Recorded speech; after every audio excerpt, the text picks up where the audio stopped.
Hello hello hello hello, हाँ जी। कैसे हैं आप सब? सब मौज बहार है। हमेशा होनी चाहिए। तो हमने ये कैश फ्लो स्टेटमेंट की फिफ्थ क्लास है और ये लास्ट क्लास होगी। राइट, क्योंकि हम कॉन्सेप्चुअली सारी चीजें डिस्कस कर चुके हैं, बट एक जो चीज है जो कि एक्चुअली एग्जाम्स में क्वेश्चंस आते हैं, कैश फ्लो स्टेटमेंट एडजस्टमेंट्स के साथ। राइट, वो एस्पेक्ट रहता है अभी, तो उसको लेकर हम प्रैक्टिस करेंगे। राइट, जो चीजें पीछे बता रहे की है ना कॉन्सेप्चुअली, उसी को हम क्वेश्चन की फॉर्मेट में किस तरह से अप्लाई करते हैं उसको सीखेंगे। चलो ठीक है। तो पीछे तक का सब कुछ क्लियर है ना? क्लियर ना हो तो वीडियोस वापस जाके देख लेना, है ना? कार्ड में मैंने वीडियोस दे दी हैं। इसके अलावा अगर आपको कुछ और भी रह गया हो पूछने के लिए तो आप जरूर टेलीग्राम पे पूछ सकते हो, इंस्टाग्राम मेल कर सकते हो। आपके पास सारी डिटेल डिस्क्रिप्शन बॉक्स में है। राइट, और इसके अलावा भी अगर फिर भी डाउट रह जाता है ना, एक और है। वैसे सारी चीजें वहीं से रिजोल्व हो जाएंगी, लेकिन स्टिल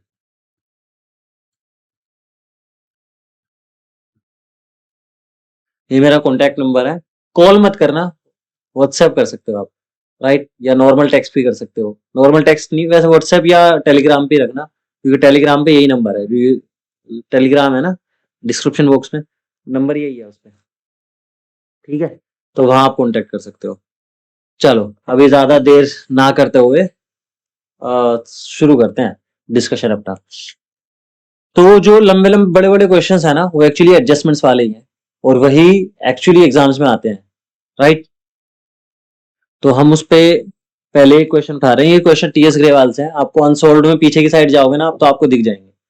राइट, चलो ठीक है। तो मेरे पास बुक है, उसमें क्वेश्चन नंबर 44 है, बट मैं नंबर दे नहीं रहा हूँ क्योंकि जिस बंदे पे अगर टीएस ग्रेवाल भी यूज नहीं कर रहा है कोई, तो उसे भी कहीं ना कहीं मिल जाएगा सिमिलर क्वेश्चन। ठीक है, चलो। तो पहले क्वेश्चन पढ़ लेते हैं। तरीका क्या है, पहले 1 मिनट लगा के एक बारी ओवरव्यू कर लो क्वेश्चन को। राइट, ये एक्चुअली है क्या और मांग क्या रहा है क्वेश्चन।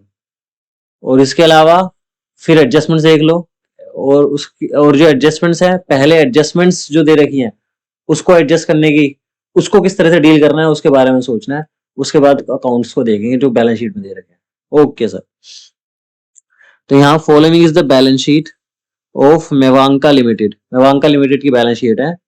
राइट, ये 2016 2017, मतलब क्या हुआ, ये ओपनिंग है और ये क्लोजिंग है। राइट, हाँ सर। सबसे पहले दे रखा है शेयर कैपिटल, 1 लाख था बैलेंस, 3 लाख हो गया। इसका मतलब क्या है, शेयर कैपिटल इश्यू करी होगी? नहीं, तो वहीं से तो आया। तो ये क्या है, फाइनेंसिंग एक्टिविटी है ना। फाइनेंसिंग एक्टिविटी है, क्योंकि हम जो कैपिटल और लोन्स एंड बोरोइंग्स के रिगार्डिंग जो एडजस्टमेंट करते हैं, वो कहाँ करते हैं? वो फाइनेंसिंग एक्टिविटी में करते हैं। इनके थ्रू जो कैश एंड कैश इक्विवेलेंस की मूवमेंट होती है। रिजर्व्स एंड सरप्लस, इसमें नोट दे रखा है, तो इसको हम नीचे देखते हैं बाद में। रिजर्व सरप्लस में सिर्फ एक ही आइटम है, वो भी क्या है, प्रॉफिट एंड लॉस का बैलेंस। जो प्रॉफिट एंड लॉस का बैलेंस है वो किस लिए काम आएगा, जो नेट प्रॉफिट या नेट लॉस निकालते हैं उसमें। 1,20,000 था बैलेंस, 25,000 बचा है। इसका मतलब क्या है, लॉस है। हाँ सर, लॉस है। बैलेंस कितना है इनका, मतलब डिफरेंस कितना है? हाँ, 95,000। ओके, मतलब 95,000 का लॉस है। इसके अलावा लोन्स एंड बोरोइंग्स है, इसमें भी नोट दे रखा है, तो नीचे आना पड़ेगा। देखो जिसमें भी नोट है ना, तो आप वो मेन बैलेंस शीट से डिटेल नहीं लोगे, नोट्स नोट्स में जाओगे। ठीक है, क्योंकि आपको पता है ये जो हेडिंग्स है ये तो फिक्स रहती हैं, इनमें डिटेल्स है वो नोट्स में जाती है सारी। हाँ सर, ये तो हमें पता है, हमने सीखा हुआ है टर्म 1 में। तो क्या है, 10% लॉन्ग टर्म लोन। 60,000 था, 80,000 हो गया। 20,000 बढ़ा है, इसका मतलब 20,000 का लोन और लिया होगा, तभी तो बढ़ा है। तो 20,000 रुपए क्या है, cash flow from financing activity का पार्ट है। ठीक है, वहां इनफ्लो दिखा देंगे फाइनेंसिंग एक्टिविटी में। तो ये भी फाइनेंसिंग एक्टिविटी है। सॉरी, एफ आई के लिखा हुआ है, ये फाइनेंसिंग एक्टिविटी है। हाँ, फाइनेंसिंग एक्टिविटी में भी क्या है, इनफ्लो है। देखो यहाँ पर ना एक चीज देखने वाली बात है कि यहाँ 10% लिखा हुआ है रेट। तो ये डिवेंचर्स भी अगर आपको थोड़ा बहुत आइडिया होगा तो ये जिस तरह से देते हैं ना, ये रेट ऑफ इंटरेस्ट रहता है। तो अगर रेट ऑफ इंटरेस्ट दे दिया है तो हमें कैलकुलेशन करनी ही करनी है, चाहे हमें क्वेश्चन में कह रखा हो या ना कह रखा हो। ठीक है, तो इसमें इंटरेस्ट भी ध्यान में रखेंगे। ठीक है, हाँ सर ठीक है। इसके अलावा नीचे आते हैं, ट्रेड पेएबल्स। ये तो क्या हो गया, जो वर्किंग कैपिटल की एडजस्टमेंट करते हैं वहां जाएगा, जो करंट एसेट्स करंट लाइबिलिटी को एडजस्ट करते हैं। ये क्या हो रहा है, 20,000 से 6,000 हो गया, मतलब डिक्रीज हुआ है। तो ये कहाँ लेस होगा, ये पता है ना, decrease in current liability decrease करते हैं, लेस करते हैं। हाँ सर ये लेस हो जाएगा। इसके अलावा शॉर्ट टर्म प्रोविजंस, इसमें नोट दे रखा है तो नीचे आना पड़ेगा। तो यहाँ दे रखा है प्रोविजन फॉर टैक्स। अब जहां भी प्रोविजन फॉर टैक्स आ जाए ना, आपको प्रोविजन फॉर टैक्स अकाउंट बनाना है। ओके सर, खासकर अगर उससे रिलेटेड एडजस्टमेंट आ जाए। तो एडजस्टमेंट है क्या इसमें, हाँ टैक्स पेमेंट कर रखा है इतना 53,000, राइट। तो हमें अकाउंट बनाना ही बनाना है, provision for tax account. Okay, हमने सीखा हुआ है ना बनाना, सीखा हुआ है बनाना, ठीक है। ये हमारी इक्विटी एंड लायबिलिटी की साइड पूरी हो गई। अब आते हैं हम नॉन करंट एसेट्स पर। इसमें है फिक्स्ड एसेट्स, लेकिन यहाँ भी नोट दे रखा है तो नीचे आना पड़ेगा। फिक्स्ड एसेट्स में मशीनरी है, और इसके अलावा एक्यूमुलेटेड डेप्रिसिएशन है। जब ये दोनों चीज आ जाए ना, चाहे एडजस्टमेंट हो या ना हो, हमें अकाउंट बनाना है। ठीक है, कितने अकाउंट बनेंगे, दो। एक तो मशीन अकाउंट और एक एक्यूमुलेटेड डेप्रिसिएशन अकाउंट। याद है ना, भूले तो नहीं अभी, हाँ सर नहीं भूले, हमें याद है। चलो ठीक है, तो ये किसका है, ये इन्वेस्टिंग एक्टिविटी का पार्ट है, और ये ऑपरेटिंग एक्टिविटी में एडजस्टमेंट होगी इसकी। ठीक है, हाँ सर ठीक है। इसके अलावा अब इन्वेंट्री है और ट्रेड रिसीवेबल्स है। ये कहाँ करंट, जो हम वर्किंग कैपिटल की एडजस्टमेंट्स करते हैं वहां इसको ले लेंगे। तो इन्वेंट्री में क्या है, इन्वेंट्री बढ़ रही है, इसका मतलब लेस करेंगे। ट्रेड रिसीवेबल्स घट रहे हैं, इसका मतलब ऐड करेंगे। इसके अलावा कैश एंड कैश इक्विवेलेंस है, इनका तो कुछ करना नहीं है, तो ओपनिंग और क्लोजिंग में आ जाएंगे। अदर करंट एसेट्स है, ये भी डिक्रीज हो रही है। अदर करंट एसेट्स में क्या हो सकता है, मान लो प्रीपेड इंश्योरेंस, प्रीपेड रेंट, इस तरह की कोई चीज आ सकती है, तो इसको हम ऐड कर देंगे। क्लियर है क्वेश्चन, हाँ सर क्लियर है। अब एडजस्टमेंट देख लेते हैं क्या है। एडजस्ट देखो, जब तक एडजस्टमेंट नहीं पड़ेंगे ना, क्वेश्चन करना भी शुरू नहीं करना आपको। ठीक है, एडिशनल लोन। एडिशनल लोन मतलब ये है ना, 60,000 से कितना हुआ है, 80 हुआ है ना, तो मतलब 20,000 रुपए लोन लिया है वापस। हाँ सर लिया है। तो 20,000 रुपए लोन कब लिया है, वो बता रहा है कि 1 जुलाई को लिया है। इसका मतलब क्या है, जो 60,000 है उस पर तो पूरे साल का इंटरेस्ट लगेगा, बट जो 20,000 अमाउंट है उस पर कितने महीने का इंटरेस्ट लगेगा, 9 महीने का। ओ सर इसलिए दे रखा है ये, हाँ। और अगर ये डेट नहीं दे रखी होती तो हम मान लेते हैं कि साल के आखिर में लिया है, 31 मार्च को, राइट। ये अजम्पशन आपको याद रखनी है। अगर हमें नहीं दे रखा तो हम लास्ट डे मान लेंगे। लास्ट डे मानने से क्या होगा, एक तो हमारी कैलकुलेशन बच जाएगी, और हम सीधा सीधा ओपनिंग पे निकाल देंगे इंटरेस्ट को। ओके सर, तो क्लियर है क्वेश्चन, क्वेश्चन में तो कहीं दिक्कत नहीं है। हाँ सर कोई दिक्कत नहीं लगी अभी तक तो सबसे पहले हमें क्या करना है, नेट प्रॉफिट निकालना है, राइट। उसके बाद क्या करना है, ऑपरेटिंग की एडजस्टमेंट करनी है, फिर इन्वेस्टिंग की करनी है, फिर फाइनेंसिंग की करनी है, राइट। बट उसमें कुछ अकाउंट्स भी प्रिपेयर करने हैं। अकाउंट्स क्या करना है, एक तो ये machinery account, accumulated depreciation account और प्रोविजन फॉर टैक्स अकाउंट, ये 3 अकाउंट बनाने हैं हमें। और इसके अलावा इंटरेस्ट की कैलकुलेशन करनी है। और इसके अलावा जो नेट प्रॉफिट है, जो जहां से ऑपरेटिंग एक्टिविटी शुरू होती है, उसकी कैलकुलेशन करनी है, net profit before tax and extraordinary items. चलो ठीक है, तो शुरू कर रहे हैं एक बार।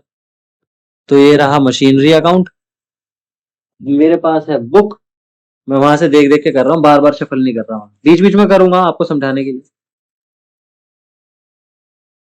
चलो ठीक है, तो मशीनरी अकाउंट ओपनिंग बैलेंस कितना है, 2,15,000। अच्छा मैं सॉल्यूशन में हाईलाइट करूंगा, 2,15,000 ओपनिंग है और 3,84,000 क्लोजिंग है। ओपनिंग और क्लोजिंग लिख देना है पहले, कुछ नहीं करना, ठीक है। एडजस्टमेंट की बाद में सोचेंगे। इसी तरह से एक्यूमुलेट डेप्रिसिएशन है, उसका क्रेडिट बैलेंस होता है, ओपनिंग यहाँ लिख दिया, क्लोजिंग यहाँ लिख दिया। ठीक है। अब एक्यूमुलेटेड डेप्रिसिएशन में एडजस्टमेंट कब आएगी? जब कुछ सेल करेंगे, राइट? हाँ सर, और ये भी कॉस्ट पे लेते हैं हम, मैंने लिख दिया है, एग्जाम में आप लिखो ना लिखो उससे फर्क नहीं पड़ता, ठीक है। और इसके अलावा फिर क्या हुआ, अगर 48,000 बैलेंस है एंड में, 23 बिगिनिंग में था, इसका मतलब बैलेंसिंग फिगर क्या है? ये डेप्रिसिएशन इस साल का है, इस साल के डेप्रिसिएशन का करेंगे क्या? ये नॉन कैश आइटम है, ऑपरेटिंग में ट्रीट करेंगे इसको। हाँ सर, ऑपरेटिंग में करेंगे, ये नॉन कैश आइटम है, ऑपरेटिंग एक्टिविटी में जाएगा, ठीक है। और इसके अलावा 2,15,000 से 3,84,000 हो गया बैलेंस, इसका मतलब क्या है? 1,69,000 जो है वो परचेज किया इस साल। हाँ सर, परचेज किया है, तभी तो बैलेंस बढ़ा है, ऐसे तो बैलेंस बढ़ेगा नहीं। हाँ बिल्कुल सही बात है, ऐसे तो बैलेंस बढ़ेगा नहीं, ठीक है।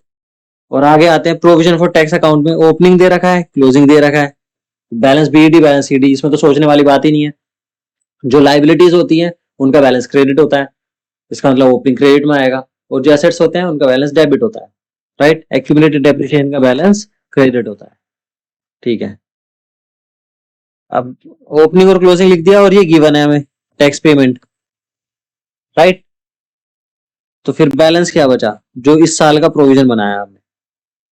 ओ, ये बेटा अगर आपने, आपको याद हो ना, तो मैं अकाउंट बनाना आपको सिखा चुका हूँ, एक बार दिखाऊं आपको कहाँ सिखाया मैंने, और क्वेश्चन भी प्रैक्टिस करवाए थे। ये यहाँ पर, इसमें दो मेथड होते हैं, ये वन जब कोस्ट पे दे रखा हो और एक्यूमुलेटेड डेप्रिसिएशन हो, यही दिखाया था मैंने। इसके अलावा टू जब सिर्फ डब्ल्यूडीवी दे रखी है, अलग से डेप्रिसिएशन का अकाउंट नहीं दे रखा, इन्वेस्टमेंट अकाउंट भी बताया था, प्रोविजन फॉर टैक्स अकाउंट ये रहा, राइट? तो ये मैंने आपको बताए हुए हैं, आप नोट्स में चेक करोगे ना तो आपको पता चल जाएगा। और ये वाले जो नोट्स हैं इस क्लास, ये जो क्लास खत्म हो जाएगी ना उसके बाद मैं इसको पीडीएफ में करके डिस्क्रिप्शन बॉक्स में डाल दूंगा लिंक। चलो ठीक है, तो ये क्लियर है, यहाँ तो कोई दिक्कत वाली बात होनी ही नहीं चाहिए। हाँ सर, कोई दिक्कत वाली बात नहीं। इंटरेस्ट की कैलकुलेशन देखोगे तो ओपनिंग कितना था? 60,000, ये तो पूरे साल यूज करा है, राइट? इसके लिए इसलिए कितना हो गया ये? 10% पूरा पूरा कर दिया इस पे, 6,000। और जो 20,000 लिया था उस पर 10% तो किया, बट 9 महीने के लिए किया, राइट? जुलाई, अगस्त, सितंबर, अक्टूबर, नवंबर, दिसंबर, जनवरी, फरवरी, मार्च, 9 मंथ्स, ठीक है। तो टोटल कितना आया? 7,500, 7,500, ठीक है। ये कहाँ जाएगा? ये जाएगा फाइनेंसिंग एक्टिविटी में। ओ सर, ऑपरेटिंग में भी तो करते हैं बेटा, लेकिन एक्टिविटी तो फाइनेंसिंग है ना, ऑपरेटिंग में तो एडजस्टमेंट करते हैं बस, राइट? एड बैक कर दें इसको, क्योंकि ये नॉन ऑपरेटिंग आइटम है। और एड बैक क्यों कर रहे हैं? क्योंकि ये प्रॉफिट में ऑलरेडी आ चुका है, प्रॉफिट में, राइट? प्रॉफिट में से लेस हो चुका है ना, इसलिए वापस एड बैक करते हैं। इसी तरह से ये डेप्रिसिएशन की एडजस्टमेंट हो जाएगी ऑपरेटिंग में। और प्रोविजन फॉर टैक्स जो है इसकी जो पेमेंट है, ये तो इसको तो लेस कर देंगे और इसको ऐड कर देंगे। ओ, तो क्लियर है यहाँ तक? आई होप यहाँ तक कोई दिक्कत नहीं है। हाँ सर, कोई दिक्कत नहीं है।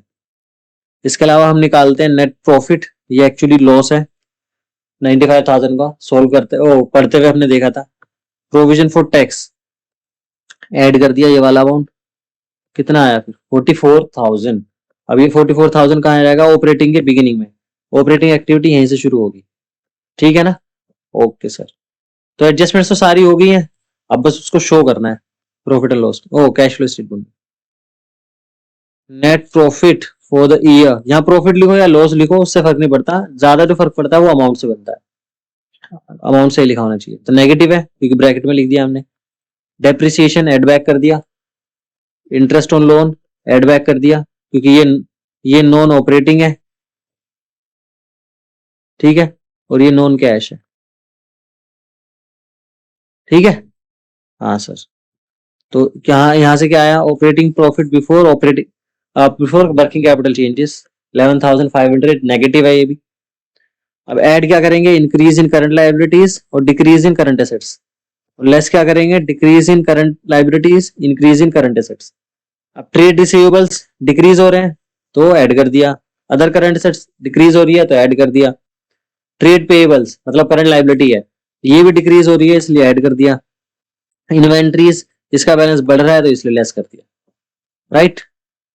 और tax paid during the year उसको भी लेस कर दिया, तो हमारे पास आया कैश यूज्ड यूज्ड क्यों लिखा है? क्योंकि ये नेगेटिव है बैलेंस। ओ, क्लियर है यहाँ तक? हाँ सर क्लियर है। इन्वेस्टिंग एक्टिविटीज में कुछ है नहीं क्योंकि मशीनरी परचेज है, बस 1,69,000 उसको लेस कर दिया। फाइनेंसिंग एक्टिविटी में शेयर कैपिटल इशू करी है, मैंने दिखाया था ना जो बैलेंस हो रहा है। ये 3 लाख हो गया 1 लाख से, तो ये 2 लाख रुपए आए। एडिशनल लोन जो लिया 20,000 रुपए आए, राइट। और इंटरेस्ट ऑन लोन पे भी करा है 7500 रुपए, 7500, राइट। इनको एडलेस किया तो 2,12,000 cash flow from, right, financing activity. इनको अगर हमने किया तो क्या net decrease in cash and cash equivalence. Opening कितना दे रखा था बिगिनिंग में 49,000 और एंड में कितना है 25,000। क्लियर है क्वेश्चन? हाँ सर क्लियर है। कोई डाउट हो तो जरूर पूछ लेना, बट मेरे हिसाब से क्लियर है। मैंने क्वेश्चन में अच्छा खासा टाइम लगाया फिर सॉल्यूशन को आपको समझा दिया। और इसका आपको अगर आप देखना है ना इसका सॉल्यूशन तो कोई नहीं, मैं इसका आपको नोट्स भी दे दूंगा। चलो ठीक है, चले आगे। चलो ठीक है,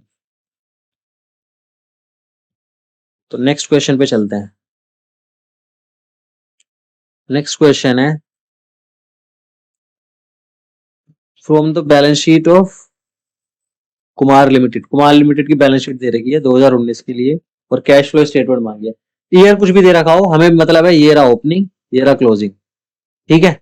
बस ईयर कहाँ काम आएगा ये जब हम कैश फ्लो का फॉर्मेट लिखेंगे ना तो फॉर द ईयर एंडेड जो लिखते हैं उसमें ये लिख देंगे ईयर, ठीक है। चलो सबसे पहले शेयर कैपिटल नोट दे रखा है तो यहां से नहीं देखेंगे, नीचे जाना पड़ेगा। इसी तरह से इसके लिए भी नीचे जाना पड़ेगा। बट ये 9% डिवेंचर्स दे रखे हैं, ये घट गए, इसका मतलब रीपेमेंट करी होगी तभी तो बैलेंस घटा है। बात समझ में आती है? हाँ सर बिल्कुल आती है, राइट। तो रीपेमेंट करी होगी, हाँ सर बिल्कुल। तो रीपेमेंट को क्या दिखाएंगे cash outflow, right. Cash outflow ही तो होगा रीपेमेंट, हाँ सर बिल्कुल सही बात है, कैश आउटफ्लो ही होगा। तो कैश आउटफ्लो को क्या लिखेंगे, ये फाइनेंसिंग एक्टिविटी का पार्ट है पहली बात तो। अच्छा यहाँ तो होगा, ये क्या फाइनेंसिंग एक्टिविटी है, हाँ सर। इसके अलावा ट्रेड पेएबल्स इसको तो कहाँ एडजस्ट करेंगे, ये इसका बैलेंस बढ़ रहा है तो एड बैक करेंगे कहाँ, वो ऑपरेटिंग एक्टिविटी में जो हम वर्किंग कैपिटल चेंजेस करते हैं ना वहां पर। फिक्स्ड एसेट्स है, कोई नोट नहीं है, इसका मतलब क्या है 15 लाख से 20 लाख बैलेंस हुआ है तो ये 5 लाख परचेज की वजह से बढ़ा होगा, बट इसमें एडजस्टमेंट है या नहीं है वो देखना पड़ेगा हमें, राइट। मशीनरी अकाउंट में एडजस्टमेंट है तो इसका मतलब जो फिक्स्ड एसेट्स अकाउंट है उसको बनाना पड़ेगा, ओके। इसके अलावा डिविडेंड पेड की भी एंट्री दे रखी है तो और बाकी में कोई एडजस्टमेंट नहीं है, तो हम सीधा सीधा क्वेश्चन पढ़ सकते हैं। इन्वेंट्रीज बैलेंस बढ़ रहा है इसका मतलब लेस कर देंगे ऑपरेटिंग में। ट्रेड रिसीवेबल्स में बैलेंस बढ़ रहा है इसको भी लेस कर देंगे। कैश एंड कैश इक्विवेलेंस इसका ओपनिंग तो एंड में लिख देंगे ओपनिंग क्लोजिंग। और इसके अलावा शेयर कैपिटल जो हमने नोट देखा था ऊपर उसमें क्या है, जो इक्विटी शेयर कैपिटल है 10 लाख से 15 लाख हो गई, इसका मतलब 5 लाख कहाँ से है, 5 लाख इश्यू किया होगा ना वापस शेयर्स को तो इसलिए बढ़ा है। इसी तरह से प्रेफरेंस शेयर कैपिटल भी इशू करी है 60,000 की, 40,000 से 1 लाख रुपए बैलेंस हुआ है। और रिजर्व सरप्लस में क्या है, एक तो नेट प्रॉफिट का प्रॉफिट एंड लॉस का बैलेंस है 2 लाख से 1.5 लाख हो गया, इसका मतलब लॉस है, बैलेंस घटा है तो लॉस है ना। और इसके अलावा जनरल रिजर्व 60,000 से 4 लाख हुआ है, इसका मतलब ट्रांसफर करा है इसमें 3,40,000। जो ट्रांसफर टू जनरल रिजर्व होता है उसको ऐड बैक कर देते हैं, याद है ना। और इस तरह से डिविडेंड पेड इसको भी ऐड बैक कर देते हैं। तो कहाँ ऐड बैक किस लिए करते हैं, ताकि हम उसमें net profit before tax and extraordinary items निकाल सके। तो ये क्वेश्चन भी क्लियर है। देखो क्या करना है, सबसे पहले एक बार देख लेते हैं किस तरह से करना है इसको, क्वेश्चन समझ में आ गया, राइट। सबसे पहले क्या करना है, मशीन फिक्स्ड एसेट्स अकाउंट बनाना है, उसमें फिर एडजस्टमेंट्स कर देनी है जो दे रखी है, राइट। इसके अलावा दूसरा क्या करना है, net profit before interest and tax, before tax and extraordinary items उसको निकाल लेना है। उसके बाद क्या करना है, उसके बाद हमें करना है ये इस पे इंटरेस्ट की कैलकुलेशन कर लेनी है, बस बाकी सारी चीजें सॉर्टेड है और उसको हम एडजस्टमेंट कर देंगे। ये कैसे करेंगे कैलकुलेशंस, उसको देख लेते। देखो मैंने उसमें प्रॉफिट लिख के नेगेटिव बैलेंस लिखा था, इसमें लॉस लिख के नेगेटिव बैलेंस लिख दिया, तो उसमें कोई दिक्कत नहीं है, मेन इससे कंसर्न है ये अमाउंट सही लिखा होना चाहिए। डिविडेंड पेड 50,000 ऐड कर दिया, transfer to general reserve 3,40,000 add कर दिया, तो हमारे पास क्या आया, net profit before tax and extraordinary items.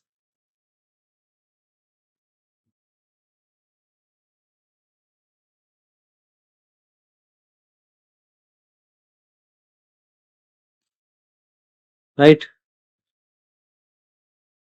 Net profit before वो टैक्स एंड एक्स्ट्राऑर्डिनरी आइटम। इसके अलावा फिक्स्ड एसेट्स अकाउंट में ओपनिंग दे रखा है, क्लोजिंग दे रखा है। राइट, इसके अलावा बैंक बैलेंस भी दे रखा है, हाँ सर दे रखा है। लेकिन जो एडजस्टमेंट है उसको अगर आप ध्यान से पढ़ोगे तो क्या दे रखा है,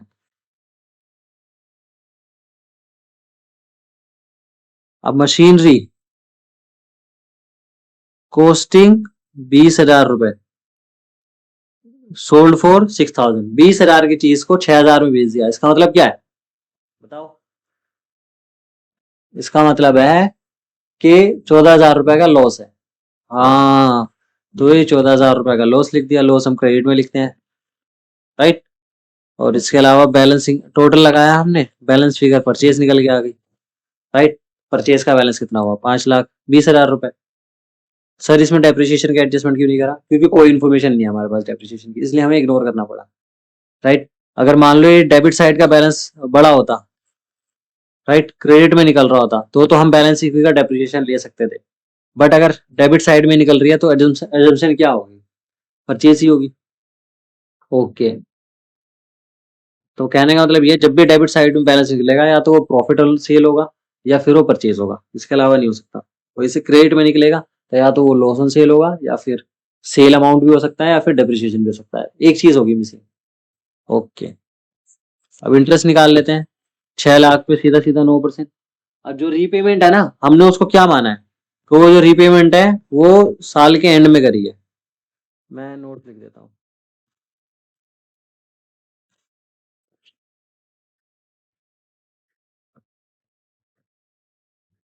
It has been assumed that the repayment, redemption लिखते हैं ना, redemption of debentures is made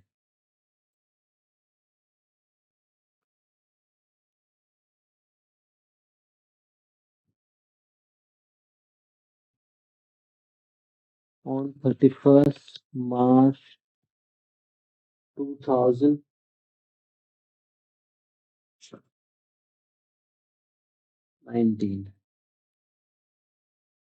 last day को क्या है, इसका मतलब क्या, पूरे अमाउंट पे इंटरेस्ट लगेगा, कहने का मतलब क्या है। ओके, तो इसको क्या करेंगे, ऑपरेटिंग में ऐड कर देंगे, फाइनेंसिंग में जाके लेस कर देंगे, क्योंकि ये फाइनेंसिंग एक्टिविटी का पार्ट है। जहां मैंने कलर ही चेंज कर दिया, इसको क्या करेंगे, इन्वेस्टिंग एक्टिविटी में ऐड और इसको इन्वेस्टिंग एक्टिविटी में लेस। ठीक है, और ये बिगिनिंग हो जाएगा, बस कोई और एडजस्टमेंट है नहीं, तो हम सीधा सीधा आ जाते हैं कैश फ्लो स्टेटमेंट पर। ये फॉर्मेट है, एक बार कंपनी का नाम लिख देते हैं सबसे ऊपर। राइट, उसके बाद cash flow statement for the year ended 31st मार्च, जो भी डेट होती है। राइट, जो मतलब जिस भी साल के लिए बना रहे हैं। Net profit for the year, interest on debentures add back कर दिया, loss on sale of machinery add back कर दिया। देखो यहाँ पर पॉज लेके मैं एक चीज बताना चाहता हूँ, मैंने पहले भी कही थी आपसे बात, सबसे जरूरी चीज दो है कैश फ्लो स्टेटमेंट में, एक तो क्लासिफिकेशन कि किस एक्टिविटी का वो पार्ट है, दूसरा वो अमाउंट निकालना, वो अमाउंट जैसे कि ये निकाला है ना, ये अमाउंट निकाला, ये अमाउंट निकाला, ये अमाउंट निकाला। राइट, और ये अमाउंट्स निकालना, ये अमाउंट निकाला, ये है बड़ी बात, बस और कुछ नहीं है।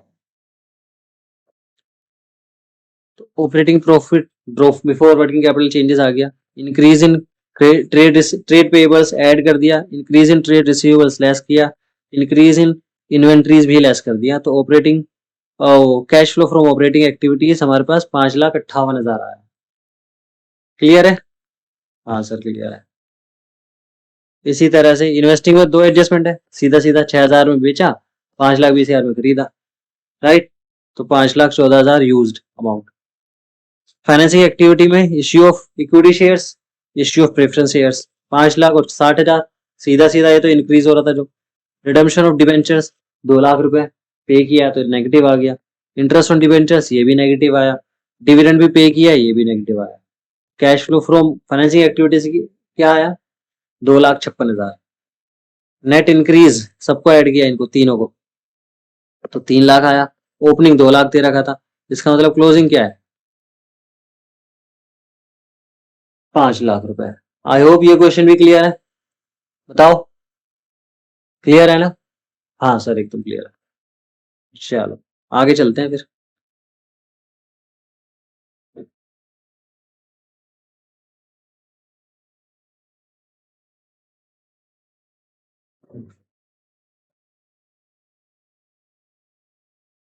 एक मिनट चलो बस।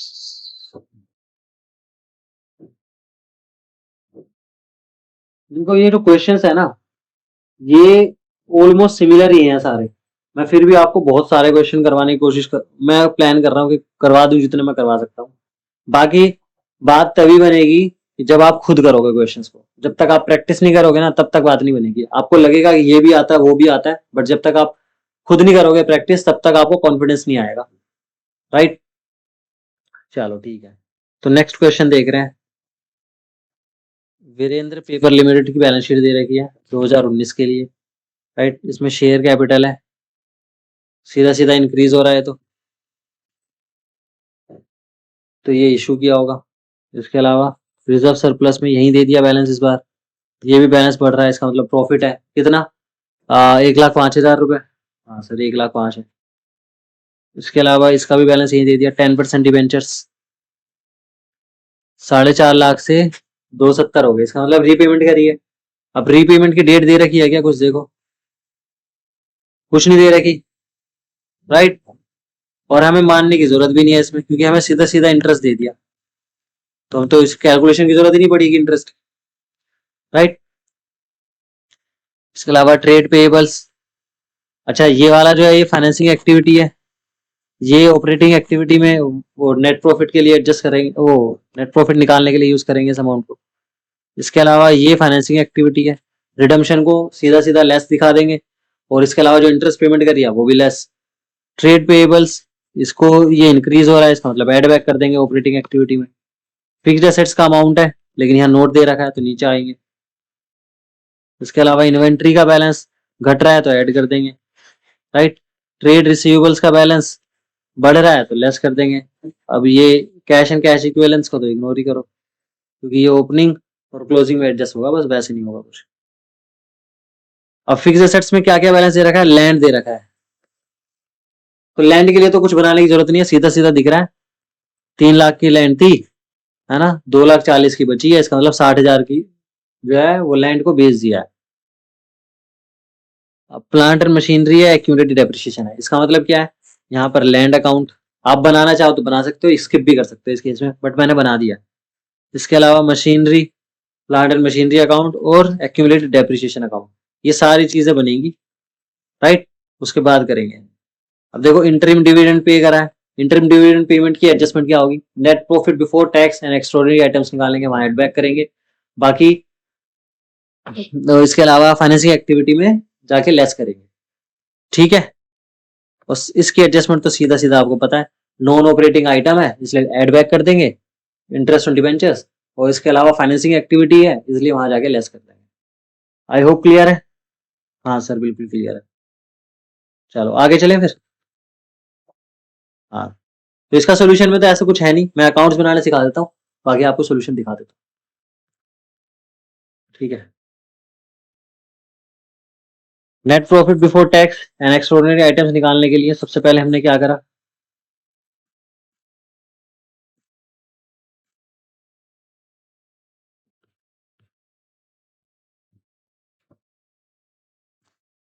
सबसे पहले हमने क्या करा, ओपनिंग और क्लोजिंग का बैलेंस निकाला, 1,05,000 रुपए हमने कैलकुलेट किया था। इंटरम डिविडेंड अकाउंट जो पे करा है इस साल जो डिविडेंड, उसको एड बैक किया तो 1,80,000 रुपए हमारे पास net profit before tax in extraordinary items आया, इसको तो ऑपरेटिंग के बिगिनिंग में ले जाएंगे। Okay, plant and machinery account, इसका ओपनिंग डाला, क्लोजिंग डाला, बैलेंस क्या आया, परचेज, सिंपल, कोई दिक्कत वाली बात ही नहीं है। एक्यूमुलेटेड डेप्रिसिएशन का अकाउंट, ओपनिंग क्लोजिंग डाला और बैलेंसिंग क्या आया, डेप्रिसिएशन इस साल का। और इसके अलावा लैंड अकाउंट आप बनाना चाहो तो बना सकते हो, स्किप करना चाहो तो स्किप कर सकते हो, स्किप करना बेटर है ना, बना दोगे तो भी कोई दिक्कत नहीं है, लेकिन सीधा सीधा दिख रहा है इसमें एडजस्टमेंट तो है नहीं कुछ, राइट। एडजस्टमेंट्स यहाँ भी नहीं थी, राइट, बट इसमें कैलकुलेशन फिर भी करनी पड़ जाती, ठीक है। तो अगर आप यहाँ भी स्किप कर देते ना तो कोई दिक्कत वाली बात थी नहीं, बट मैंने बना दिया, ठीक है। इसको तो हम सीधा सीधा सिर्फ एक ये वाली कैलकुलेशन दिखा के सीधा सीधा स्टेटमेंट बना सकते हैं, कैश फ्लो स्टेटमेंट। तो हमने यहाँ कैश फ्लो स्टेटमेंट बना दी, ठीक है। एडजस्टमेंट एक बार देख लेते हैं। नेट प्रॉफिट हमने निकाला था 1,80,000, राइट। इसके अलावा इंटरेस्ट ऑन डिबेंचर्स ऐड कर दिया, डेप्रिसिएशन भी ऐड बैक कर दिया। ये आ गया operating profit before working capital changes.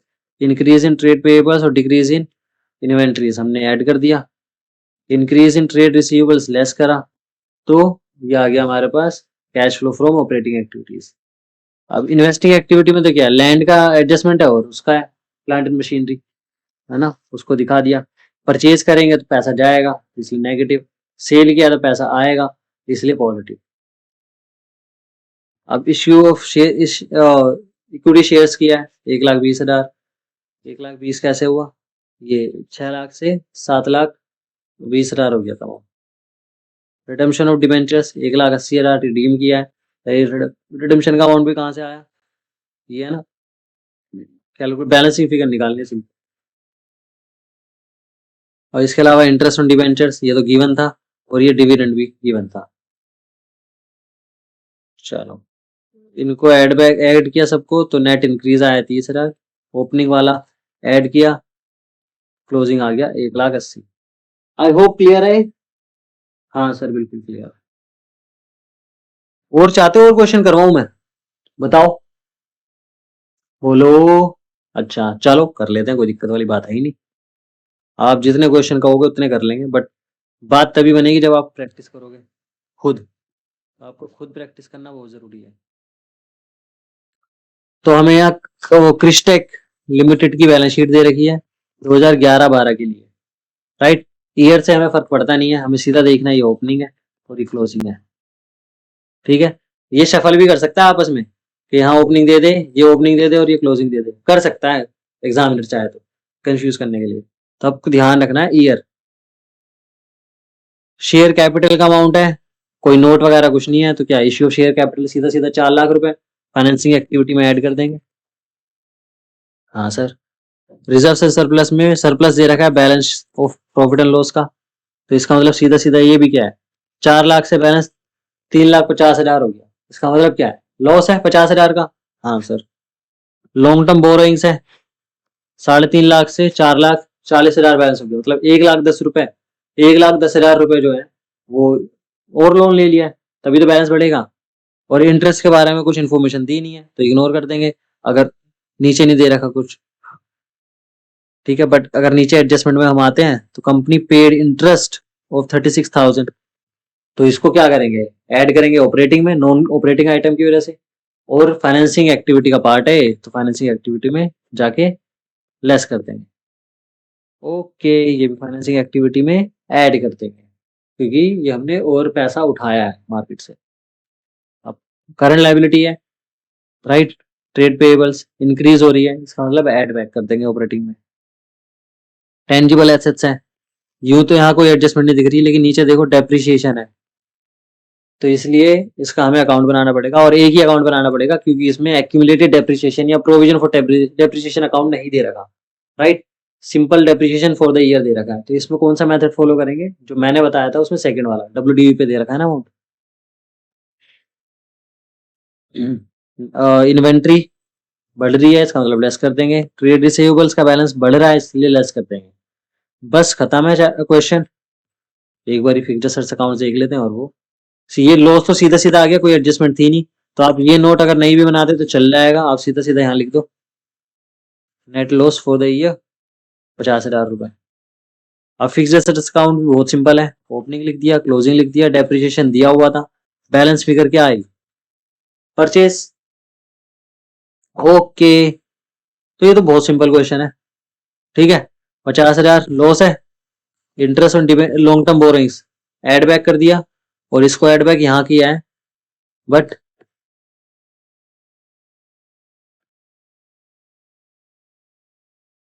एक मिनट, मैं इसको वो कर देता हूँ, यहाँ मार्क नहीं करने चाहिए।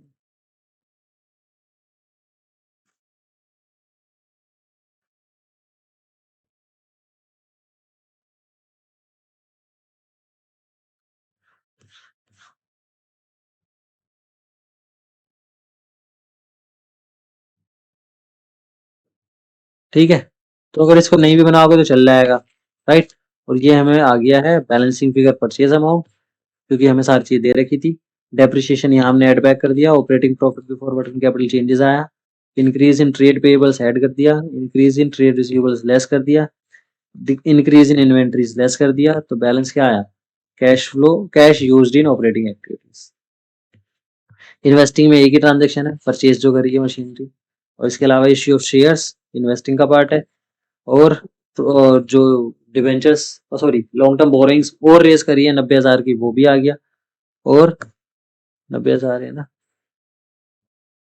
हाँ सॉरी 90,000 है, 1,10,000 बोल दिया था शायद मैंने पहले।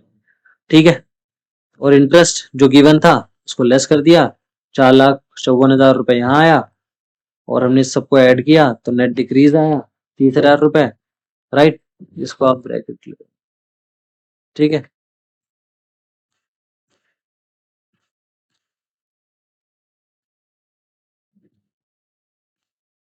और फिर एंड वाला आ गया।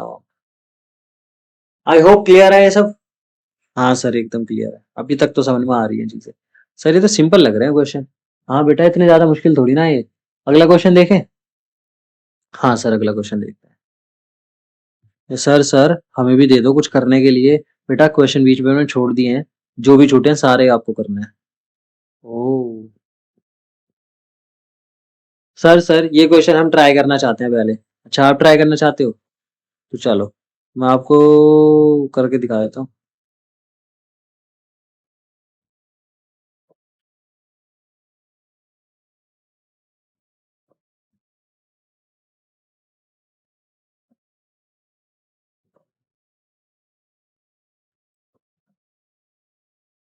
चलो आप इसको एक बार देख लो, उसके बाद बताओ आप कैसे कैसे करोगे।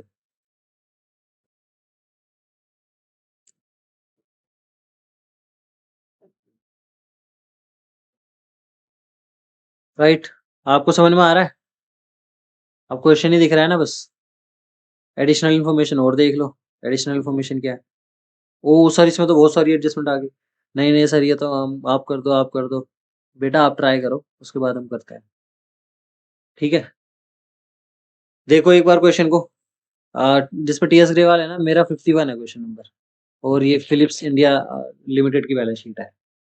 ठीक है, तो एक बार आप देख लो, उसके बाद हम स्टार्ट करते हैं। पॉज कर लो, यहाँ वीडियो पॉज करो, सोल्व करो, राइट, और उसके बाद चेक करने के लिए आओ मेरे पास वापस वीडियो में। ठीक है, चलो ठीक है, वापस हम आ चुके। चलो आई होप आपने पढ़ लिया है क्वेश्चन, और आपने कर भी लिया। ठीक है, अब हम करने वाले हैं जो हमें करना है, राइट।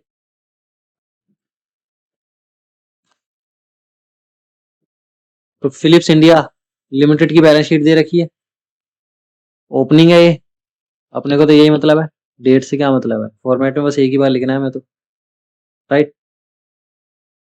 शेयर कैपिटल, इसका बैलेंस सेम है तो कोई एडजस्टमेंट होगी नहीं।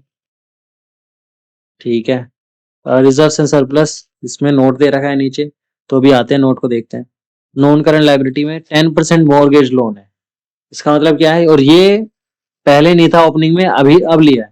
तो इसमें क्या मानेंगे, मैंने बताया था जब हमें डेट नहीं दे रखी है, तो वैसे डेट चेक कर लेते हैं एक बार है या नहीं है। डेट तो नहीं है, लोन से रिगार्डिंग कोई एडजस्टमेंट नहीं है, तो हम क्या मानेंगे, ये साल के एंड में लिया है तो इंटरेस्ट की एडजस्टमेंट खत्म। ठीक है, इंटरेस्ट की एडजस्टमेंट करनी ही नहीं। बस ये कहाँ आएगा, ये फाइनेंसिंग एक्टिविटी में ऐड कर देंगे इसको, 8,10,000। इसके अलावा करंट लाइबिलिटी में ट्रेड पेएबल्स, इसका बैलेंस तो घट रहा है, इसका मतलब लेस करेंगे। इसके अलावा प्रोविजन फॉर टैक्स, मैंने बताया था provision for tax account provision for tax आ जाए बैलेंस शीट में तो उसका अकाउंट बनेगा। तो इसका अकाउंट बनाएंगे, ये ओपनिंग आ जाएगा, ये क्लोजिंग आ जाएगा, राइट। और उसके बाद जो भी एडजस्टमेंट वगैरह होगी उसके हिसाब से देख लेंगे। अब ये फिक्स्ड एसेट्स अकाउंट है, राइट। 12 लाख ओपनिंग, 9,60,000 क्लोजिंग, ठीक है। इसका मतलब कुछ ना कुछ बेचा है, इसका भी अकाउंट बना लेंगे, एडजस्टमेंट भी दे रखी है, ठीक है। तो इसका अकाउंट बना लेंगे। नॉन करंट इन्वेस्टमेंट्स है, इसका भी अकाउंट बनाना पड़ेगा, हमने सीखा हुआ है बनाना, क्योंकि इसमें भी एडजस्टमेंट दे रखी है। एडजस्टमेंट नहीं दे रखी होती तो अकाउंट की जरूरत नहीं थी। करंट इन्वेस्टमेंट्स है, राइट। एक नया नया पॉइंट आ गया है, और इनफैक्ट इस क्वेश्चन को ना आप इंपॉर्टेंट मार्क कर लेना, क्योंकि ये नया क्वेश्चन है थोड़ा सा। अब करंट इन्वेस्टमेंट्स का बैलेंस बढ़ रहा है तो क्या करेंगे, ऑपरेटिंग एक्टिविटी में जो वर्किंग कैपिटल की एडजस्टमेंट करते हैं वहां लेस कर देंगे, यही करेंगे ना। नहीं, ये नहीं करना, मैंने एक अजम्पशन लिखवाई थी आपको। हमें अगर कुछ ना दे रखा हो करंट इन्वेस्टमेंट्स के बारे में तो हम उसको क्या मानेंगे, मार्केटेबल सिक्योरिटीज, और हम कैश एंड कैश इक्विवेलेंट में उसको ऐड कर देंगे। तो अगर कैश एंड कैश इक्विवेलेंट का बैलेंस यहाँ पर पता क्या आएगा, दिस प्लस दिस, और यहाँ पर this plus this.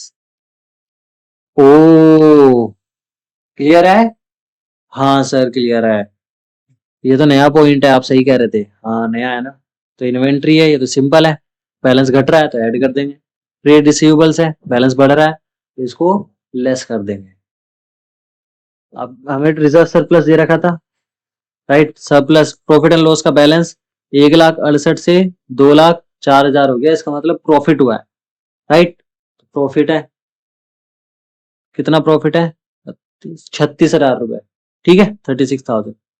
General reserve का बैलेंस भी बढ़ रहा है, इसका मतलब ट्रांसफर करा है कुछ जनरल रिजर्व में, उसको ऐड बैक कर देंगे। अब आते हैं एडजस्टमेंट्स पर, ये तो इन्वेस्टमेंट अकाउंट से आएगी, राइट। ये प्रोविजन फॉर टैक्स अकाउंट से आएगी, और ये provision for tax made during the year 27,000, right. और ये फिक्स्ड एसेट्स अकाउंट से आएगी इसकी एडजस्टमेंट, राइट। और इंटरिम डिविडेंड अकाउंट को क्या करेंगे, जो यहाँ से एडजस्टमेंट करी है ना ये, उसमें ऐड बैक कर देंगे, राइट। उसमें ऐड बैक करेंगे और फाइनेंसिंग में लेस कर देंगे। क्लियर है। हाँ सर क्लियर है। एक बार ये अकाउंट्स देख लेते हैं किस तरह से बनेंगे। Calculation of,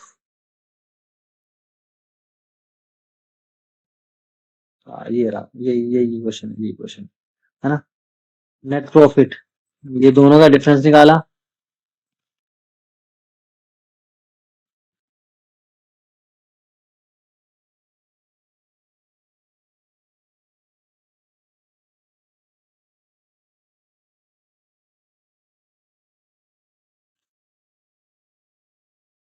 right. दोनों का डिफरेंस निकाला 36,000 रुपए। इसके अलावा इंटरम डिविडेंड की जो पेमेंट हुई है 2 लाख, 1,20,000, प्रोविजन फॉर टैक्स 27,000, और इसके अलावा transfer to general reserve 30,000, right. ये गिवन था ये भी क्वेश्चन में, राइट। और ये भी गिवन था, ये भी गिवन था, तीनों चीजें गिवन थी डायरेक्टली, मतलब हम कैलकुलेशन करने की जरूरत नहीं पड़ी इनकी। इसका इसमें तो बैलेंस निकाल दिया था ओपनिंग क्लोजिंग का। हाँ चलो ठीक है, 2,13,000 आया net profit before tax and extraordinary items. इसके अलावा नो ओ फिक्स्ड एसेट्स अकाउंट में क्या है, 12 लाख, तो वो ओपनिंग है, 9,60,000 क्लोजिंग है, और हमें क्या दे रखा है एडजस्टमेंट में, कि जो फिक्स्ड एसेट्स है, राइट। फिक्स्ड एसेट्स का अकाउंट है, एक मिनट, जो फिक्स्ड एसेट्स का अकाउंट है, फिक्स्ड एसेट्स का क्या करा है इन्होंने, जो 30,000 का है उसको 36,000 में बेच दिया, यही है ना। 30,000 की एसेट को 36,000 में बेचा, इसका मतलब 6,000 रुपए का प्रॉफिट है, राइट। सेल अमाउंट कितना है, 36,000, राइट। 36,000 सेल अमाउंट है, और ये ओपनिंग है, ये क्लोजिंग है, और प्रॉफिट हुआ 6,000। क्रेडिट, यहाँ क्रेडिट साइड में बैलेंस आ रहा है, इसका मतलब डेप्रिसिएशन है इस साल का। इस डेप्रिसिएशन को क्या करेंगे, operating activity non cash item में ऐड कर देंगे। हाँ सर ठीक है। ये इन्वेस्टिंग एक्टिविटी लेस ऐड कर देंगे क्योंकि ये पैसा आ रहा है। नॉन करंट इन्वेस्टमेंट में क्या है, ओपनिंग है, क्लोजिंग है। अब उसमें क्या है, 24,000 की इन्वेस्टमेंट को 25,500 में बेचा है, इसका मतलब क्या है, 1,500 का फायदा है। और इनको टोटल वगैरह किया तो बैलेंसिंग फिगर क्या है, परचेज। ठीक है ना। हाँ सर सही। इसके अलावा प्रोविजन फॉर टैक्स अकाउंट है, ओपनिंग है, क्लोजिंग है। ओपनिंग क्रेडिट में आएगा, है ना, लाइबिलिटी है। और इसके अलावा फिर क्या हुआ, बैंक अकाउंट, ये तो सॉरी, गिवन जो है वो क्या है, प्रोविजन फॉर टैक्स मेड, ये गिवन है क्वेश्चन में 27,000 रुपए। और इसी को हमने यहाँ एडजस्ट किया था प्रॉफिट्स में ऊपर, राइट, यहाँ जो एडजस्ट करा है। और फिर यहाँ बैलेंस फिगर क्या आया, बैलेंसिंग फिगर इनका टोटल लगाया, यहाँ बैलेंसिंग आया 2,22,000, इसका मतलब इतना हमने पेमेंट कर दिया इस साल। तो आई होप क्लियर है ये। अब बस इस क्वेश्चन में ना दो अजम्पशन भी है, मैंने बताई आपको क्या, कि जो मॉर्गेज लोन है ना वो हमने 31 मार्च को लिया है, इसके लिए कोई इंटरेस्ट की एडजस्टमेंट होगी नहीं। और इसके अलावा जो करंट इन्वेस्टमेंट्स हैं वो हमने मार्केटेबल सिक्योरिटीज मानी है क्योंकि इन्फॉर्मेशन नहीं दे रखी कुछ, राइट। ओके, अब ये सारी चीजें कर ली हैं हमने, तो इनको कर देगा एक बार, हाँ दिखा देते हैं बस कैश फ्लो स्टेटमेंट में। ये निकाला हमने 2,13,000 रुपए, डेप्रिसिएशन को ऐड किया, राइट। और इसके अलावा नॉन ऑपरेटिंग इनकम्स है, profit on sale of investment, profit on sale of fixed assets, उनको लेस कर दिया, 4,15,500 आ गया operating profit before working capital changes. अब इंक्रीज इन करंट लायबिलिटी है और डिक्रीज इन करंट एसेट्स है, तो डिक्रीज इन इन्वेंट्रीज को हमने लेस ऐड कर दिया, सॉरी, और इंक्रीज इन ट्रेड रिसीवेबल्स को लेस किया, डिक्रीज इन ट्रेड पेएबल्स को लेस किया। और टैक्स पेड जो किया इस साल उसको भी लेस किया, तो 5,53,500 रुपए यूज्ड इन ऑपरेटिंग एक्टिविटीज।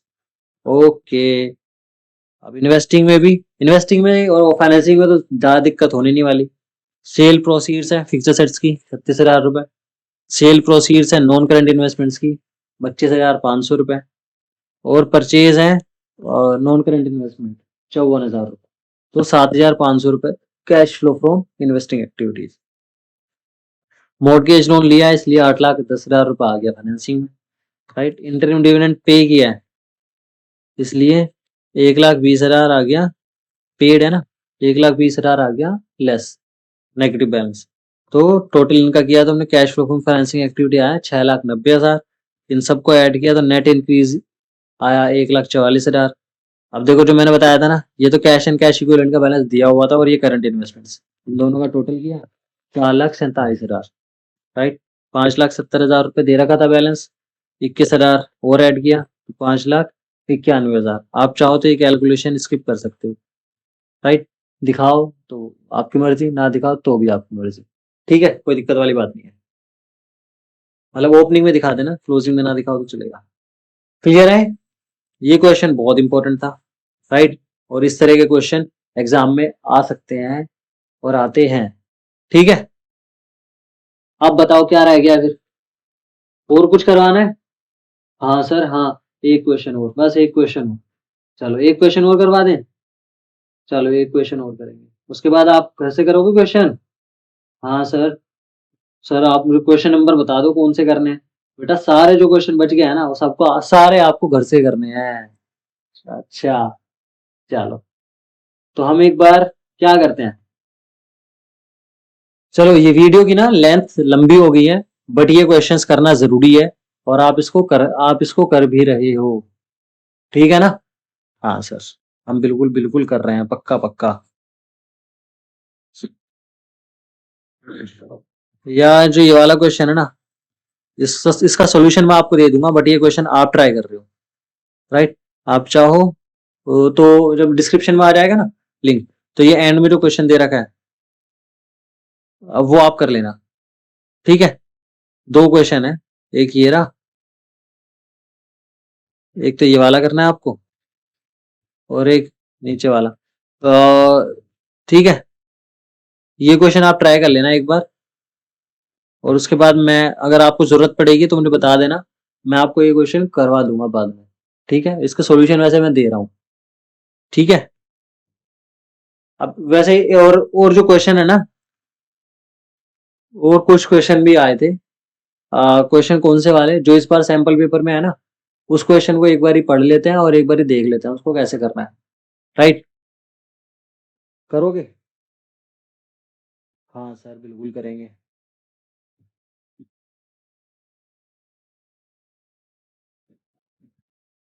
तो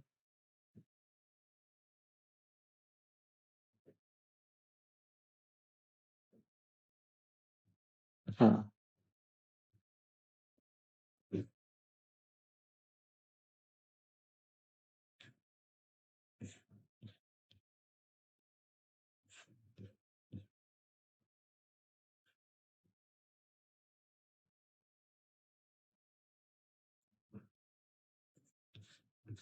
ये ऐसा करते हैं, इसको असेंबली पेपर वाले को हम करते हैं जब हम वो, एक जो अगला टॉपिक है ना, कॉमन, जो कॉमन कॉमन साइज स्टेटमेंट है, कंपैरेटिव स्टेटमेंट है, जब उसको कर लेंगे ना उसके साथ साथ करेंगे, क्योंकि पार्ट बी जो है सैम्पल पेपर का हम पूरा कर पाएंगे।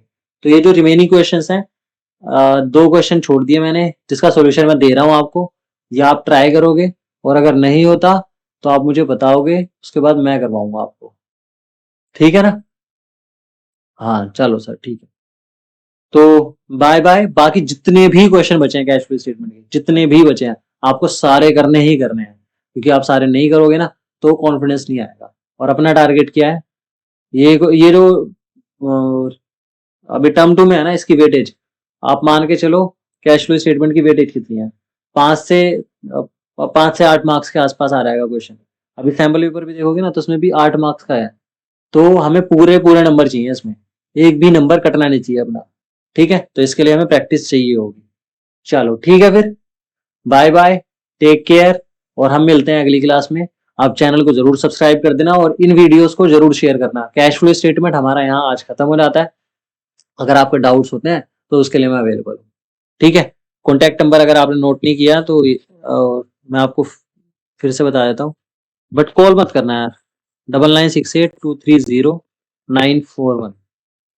आप व्हाट्सएप आप व्हाट्सएप भी कर सकते हो मुझे, और टेलीग्राम भी कर सकते हो, आप वॉइस मैसेज भी कर सकते हो, आप लिख के भी भेज सकते हो।